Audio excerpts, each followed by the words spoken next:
Welcome to another beautiful episode of BTC in Depth. Uh, my name is Kelvin Martins, aka the God King, and today it's a special episode. I'm hosting one of the great leaders. He is a leader and entrepreneur, and he's also the director of Vic M Diamonds. Welcome, Sir Victor. How are you, sir? Thank you, Sir Calvin. Thank you so much. How has your day been today? It was a really excellent day, and I'm so grateful to be with you here to talk about entrepreneurship, then to inspire the young ones to join it. Yes. Beautiful, beautiful. So, speaking about entrepreneurship, today, like I said, we are going to also talk about the leadership and the innovation of the diamond industry. Just to ask, what inspired you to venture into diamond and gold industry, and how has it been rewarding for you in terms of the journey? How has the journey been? And when you look at the diamond part, how do you deal with the authenticity of it and the quality of the diamond? Sir Calvin, it was really inspired me to venture into this business. It was one moment in my life where I lost a job. Then I thought, as much as I thought, I was like, I shouldn't go again and keep on looking for job, for employment after employment. I thought it was better for me to create something or to just to venture into a certain business. But I was interested mostly on gold and diamonds. Interesting. Thereafter, Brother Calvin, I've got to inquire information. After inquiring information, of course, it was a very long journey and it wasn't easy. It wasn't easy. We started this without having capital. Starting this, you can imagine, Brother Kelvin, if you don't have even information, because information is the most very important thing. So when I lost that job, I went all around Googling, checking, researching about the information until I get a college where I started to study about the gold and the diamonds. But prior to that, Yes, I sir. started to experience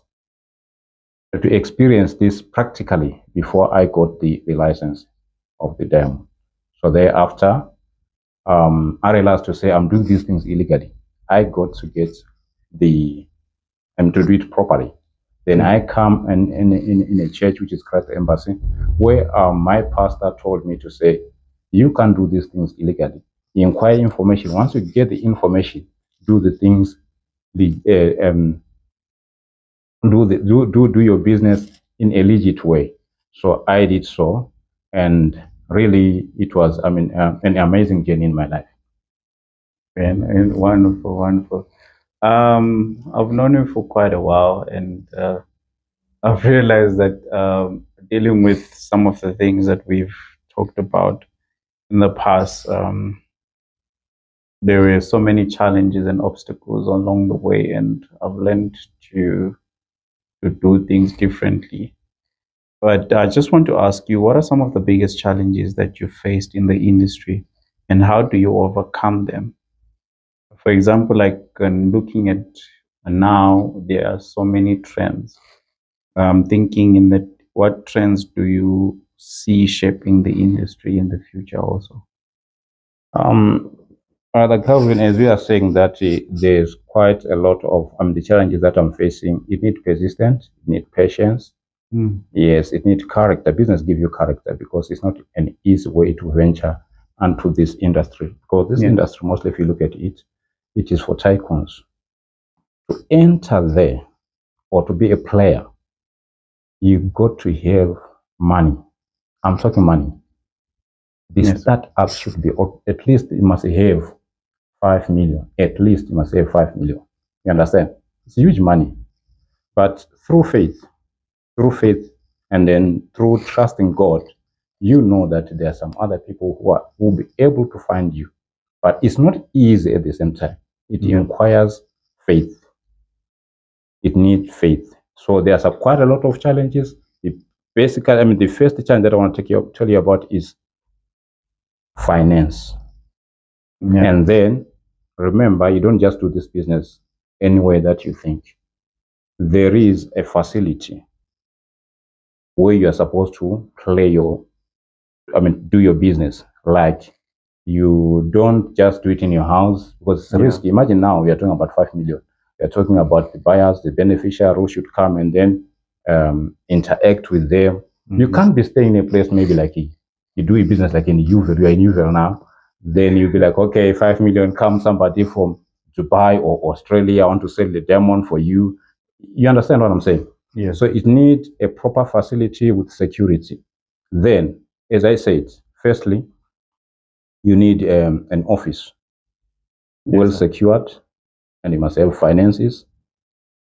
You get what I'm saying? Yes, sir. So it's not easy, but also, as I said, to develop your character, you should grow above the limitations. Yes. So that you can be, a player like others in the same league that have already been, successful in that particular business. Interesting. Wow, beautiful.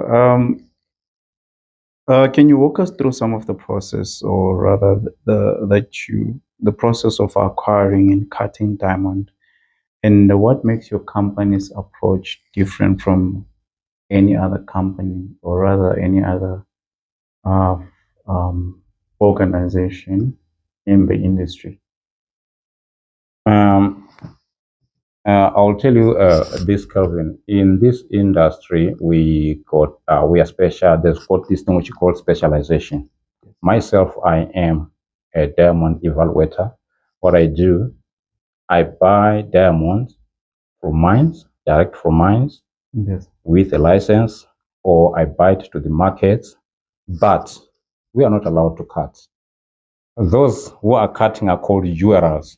What they do, their job is to cut. Yes. So as for me, I'll tell you something. This business is very interesting, Calvin. You find that a miner, what he needs to do and to pay or his employees and to buy electricity and the diesel, he will just need maybe, let me say, per month, will need 30 million of friends. Yes, sir.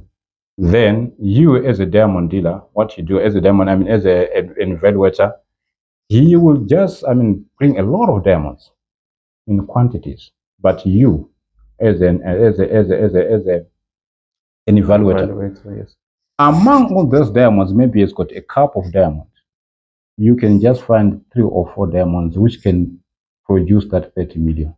That's the quite interesting part of it, because when you evaluate, you give it value. Whereas the owner just bring it in quantities. Yes. So whenever like an entrepreneur, I was watching something for the Calvin lately. Recently, I saw someone who was selling the watermelons. The farmer was selling the watermelons. That farmer was a businessman. He just carry all the watermelons and they sell it to the public. Then an entrepreneur, he take the watermelon, then he cut it small, small, small. You understand? Yes. Then when he cut it small, small, you sell one, what you call, one piece, Yes. one piece of watermelon with good money. So what I mean is, the business, he doesn't know how to entrepreneur to make, a huge amount of money on one item. He just sells it as a completely compound.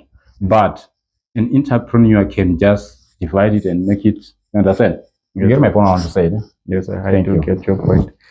Speaking in that direction also, I do remember one time when we went to Northwest, actually on the road to Northwest. There are these farms along the road. And I did see a point where like there were these farmers that were saying you can buy chicken from us, and then they had a good reasonable price. So I was just thinking in that sense that, okay, fine. And imagine if I were to be going that side, they are like my suppliers, right? So I buy the chicken maybe like in bulks, like in quantity, like maybe I say 20 at a time, and then when I come this side, I sell it at a different price and at an affordable price. But that will allow me to also have a margin in terms of the same amount that I can use to get more chickens or the same value as those 20 and still have enough profit. Oh, it's really amazing what you can do. That's entrepreneurship. So you buy it in bulk, you come here, you just sell maybe one piece or two pieces of one chicken. At one chicken, they can buy another chicken, but you sold two pieces on that. You get what I'm saying? Yes. So even the diamonds, just like that. The owners, especially the miners, they just sell it in quantities, in bulk. You as a evaluator, then they tell that in this container of diamonds, we need 30 million, so that I'll be able to pay his workers, pay the business, like the utility of the business, like the diesel, electricity. Yes. Then you find that he'll spend maybe 15 million to do that, and then this other 50 million is his. When you carry the whole diamond, then you sell each one at a time. Then you'll be able to make even buy some molds, buy the filling stations, quite a lot of stuff, because you are an entrepreneur. You get the point? Yeah, I get Yes. Beautiful. All right. So I still have a lot of questions around this because it's so fascinating because it's something rare that you find in especially this side of the hemisphere, the southern hemisphere. When I first met you and when you told me about it, it was really, I was like, wow, I've never really looked into it. We've heard about call centers, we've heard about franchise, like the food franchise and security companies, this and that. But in terms of the diamond industry, this is really profound, really, really. All right, not to waste much of your time, we'll be right back to talk more about construction and other entrepreneurship actually in this modern time and era. Stay tuned.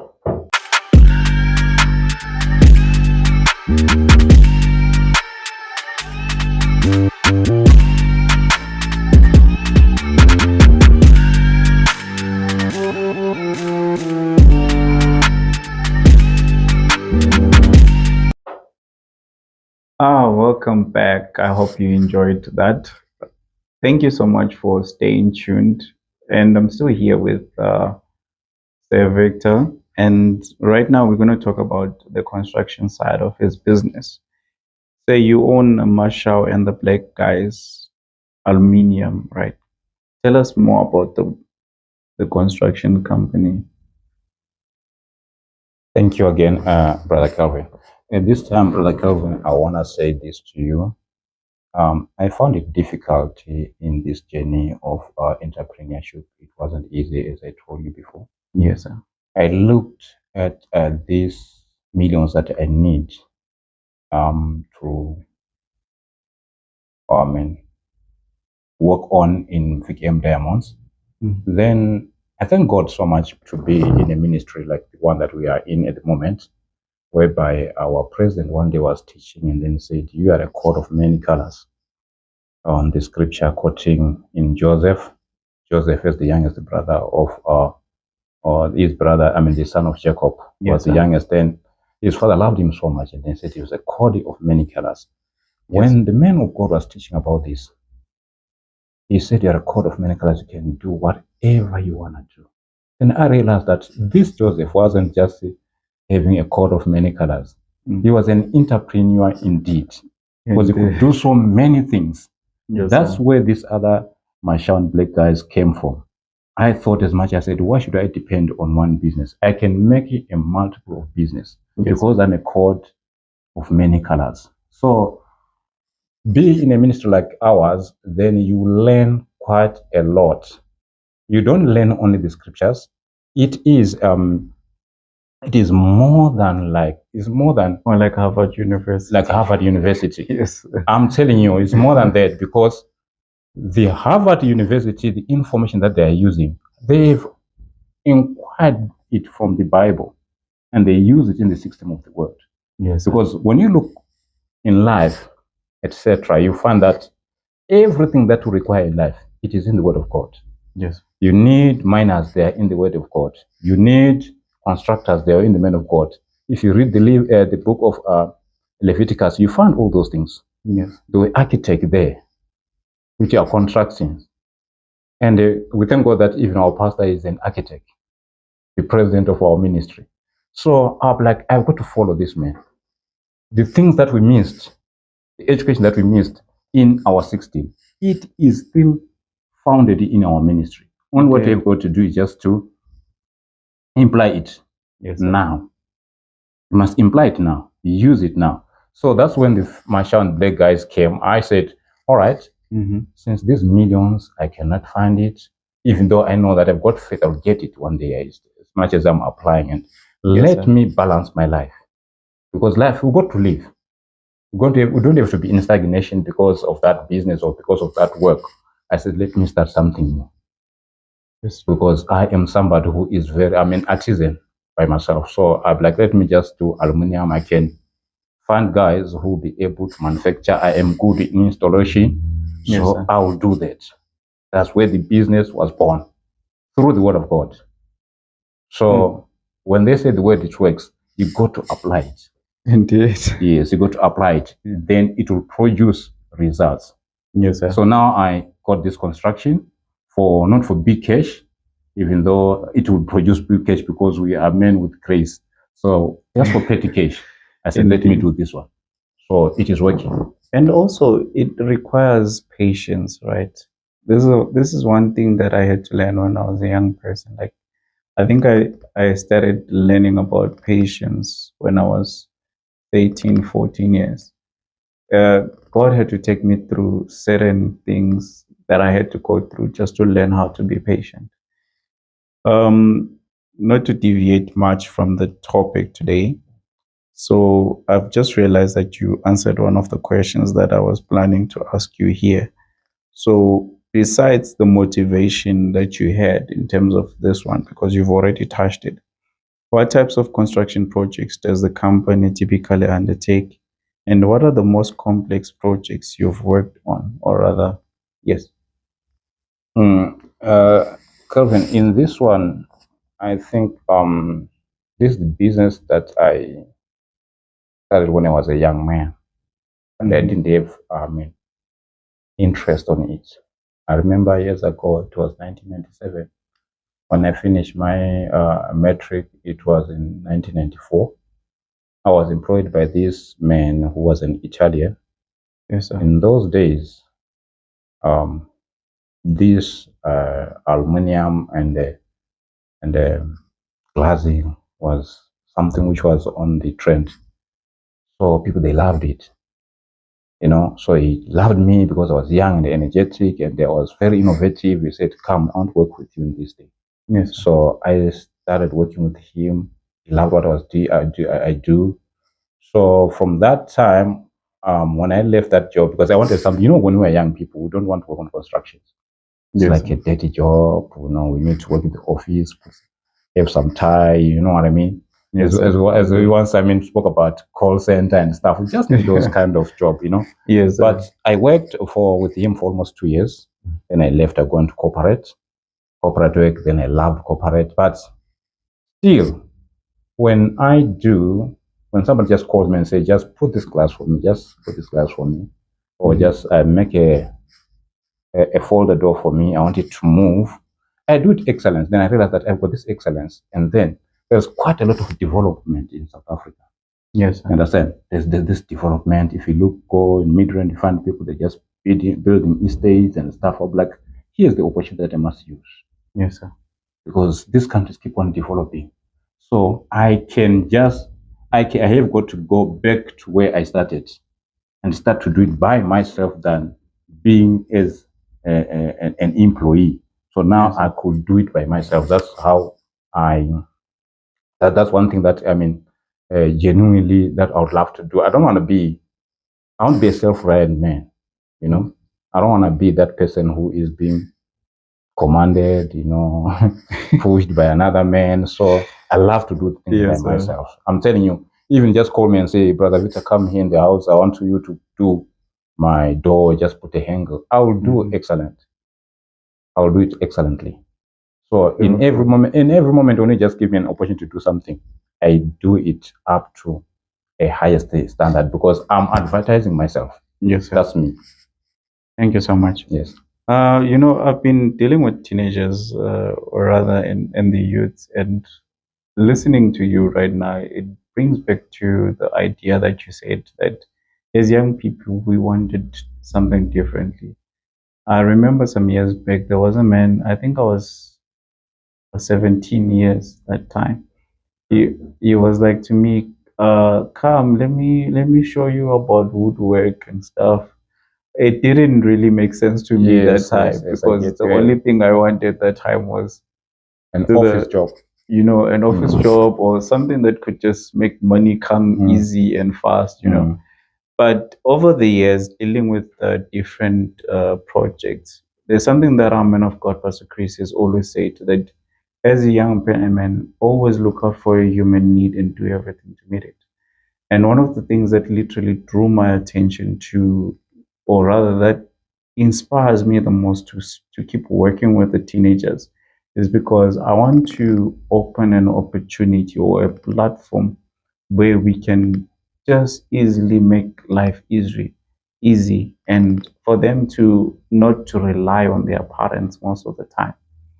When you grow up depending on your parents, sometimes it becomes a strain, especially if, for example, you are no longer, what you're asking for is not within their budget. Let me put it that way. So I just want to ask, say, how do you prioritize sustainability and environmental responsibility? And what role do you see technology playing in future in terms of construction? That one, to answer that one, Brother Kelvin, I've looked, most of the time I just check um, on these Chinese guys, Mm-hmm. how technology has fast moved. I think on that note alone, it needs, education. You got to go to school. You got to go to school. You cannot neglect school because, and when you go to school, I realize that science is very important. Yes, sir. Mathematics is very, very important because at this hour, at this hour, and in this system that you are living in, technology has played a huge role. The things that we used to do before, or physically, the labor that we used to do, Yes, sir. is no longer the same. So I think technology is very, very important. So on that one, just say go to school. Things are different now. Very, Very, very. very different. So education is required. Yes, sir. In any small business that you might think of, education is needed, is required indeed. Thank you so much, sir. All right. So what advice would you give young people, like young entrepreneurs looking to start their own business in the gold industry or in the construction industry or any other industry they are looking forward to venture in? They shouldn't look, for money. Money is the last thing that they should think of. The most important thing is why are they venturing into such businesses or into that entrepreneurship? Is it popularity?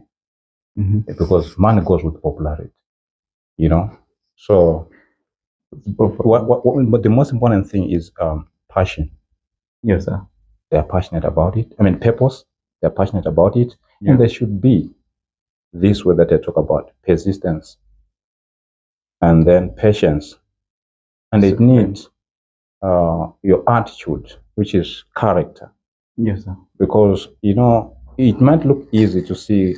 Because there are some people who've got that grace who can just get things easily, Yeah. but if you're not well trained, you lose it in a long run or in a short run. Indeed.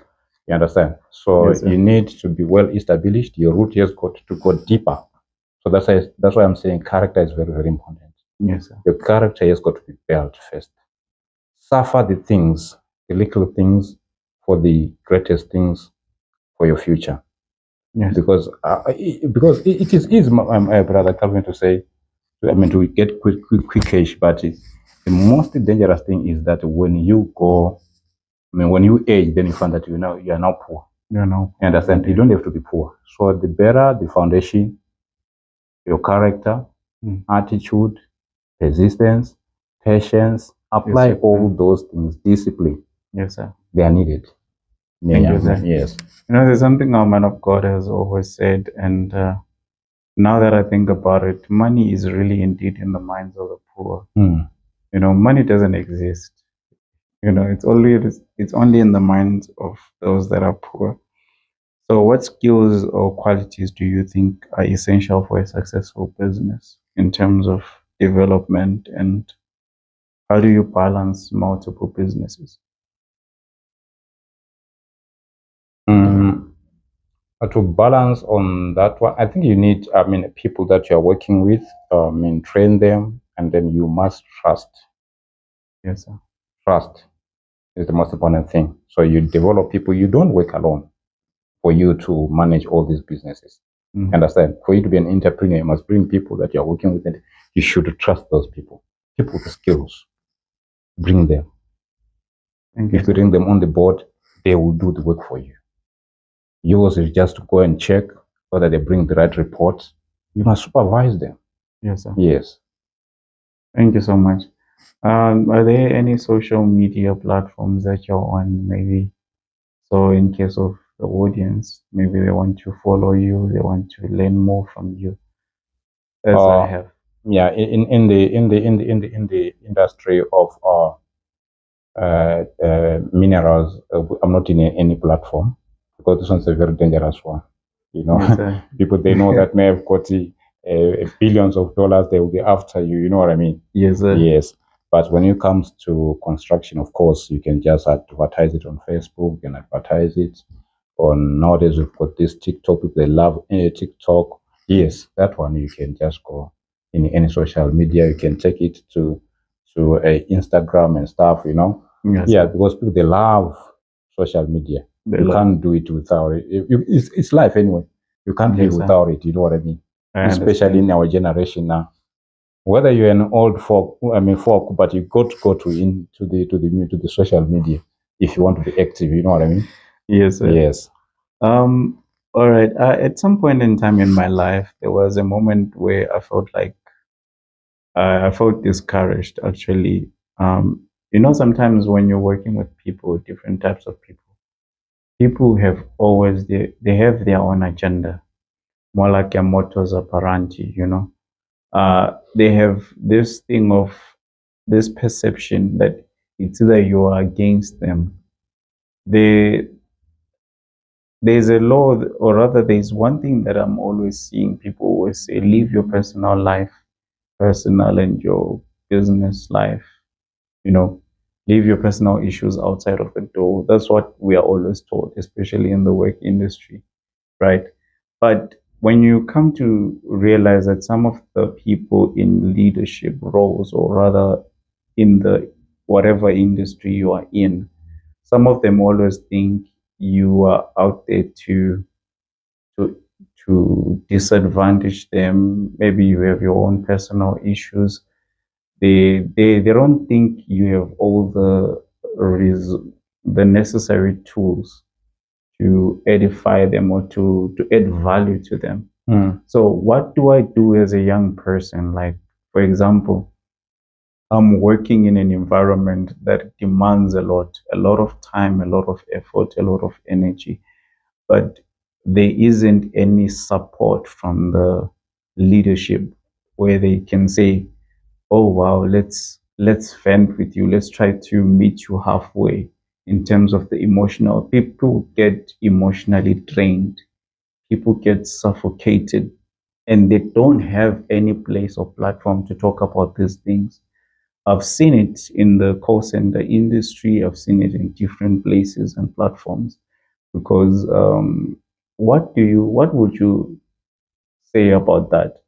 I'm a young person. I'm working, or I want to work on starting my own business, or work on starting my own project.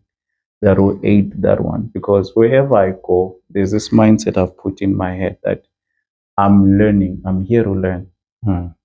So, how do we deal with me as an employee and the leadership there that is put there so that we have that relationship that is balancing, that is supportive, that benefits both parties? On that matter, what brother Kelvin, there is one challenge in leadership. I remember there was one book that I was reading sometime. It said the leaders, in most cases, they've got a stigma whereby they don't want to learn anything from anyone, and they don't want to hear. Say that again. They don't want to hear any opinion from anybody or any suggestion. That's leadership. If you find a nation going down or a company going down, most of the time it's not the employees or the workers. It is the director of the company. What do? They just want to bring their own experience. They don't believe that a certain person or a new somebody can venture and bring some new ideologies in the system. They want you to do what they employed you to do. So they work with their rules that are set, a pattern that they've designed. Yes, sir. So it's not easy for you to break the ceiling on that. You understand? Yeah. Once ever you do it, you get an opportunity to do it, you become a darling to them. But they believe because they've got money, since they've got money and they've got companies, if you were smarter than them, you should have made your own, establish your own company. So that's where your ideas that you wanted to bring on board, most of the time they'll be booklet. Interesting. So for you to come out of that, learn what you've got to learn, what you didn't know, then you come out of the organization of the company or the company, then start your own. Then they'll admire you there while they're standing there outside of them to say, okay, that man, he did well. Why he didn't do it while he was here? You see, sometimes the pressure that you're getting in pressure that you're getting in that corporate company that you're working in, shouldn't barricade your dreams. Shouldn't stop your dreams. Just learn the things that you didn't have. In every company that you're working, work to learn. Yeah. Then when you learn, you go and do it outside of that, a perimeter.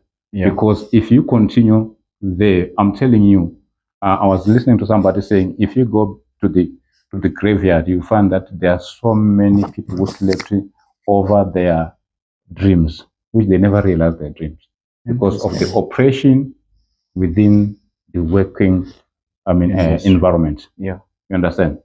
So learn and do. Yes. And don't leave anything. Don't go. Don't rapture without without revealing yourself. You understand? Yeah. Anything myself that I told myself is that no matter what, no matter as long as I'm alive, until I reach even 120 years, I'm telling you what I've been dreaming to do. I'll do it, irrespective of the pressure, irrespective of the people how they look at me. But that dream which I have, I must realize it. It just come to manifestation one day. Because it's there to profit people. Sometimes I've seen it. Sorry that I'm taking much time again.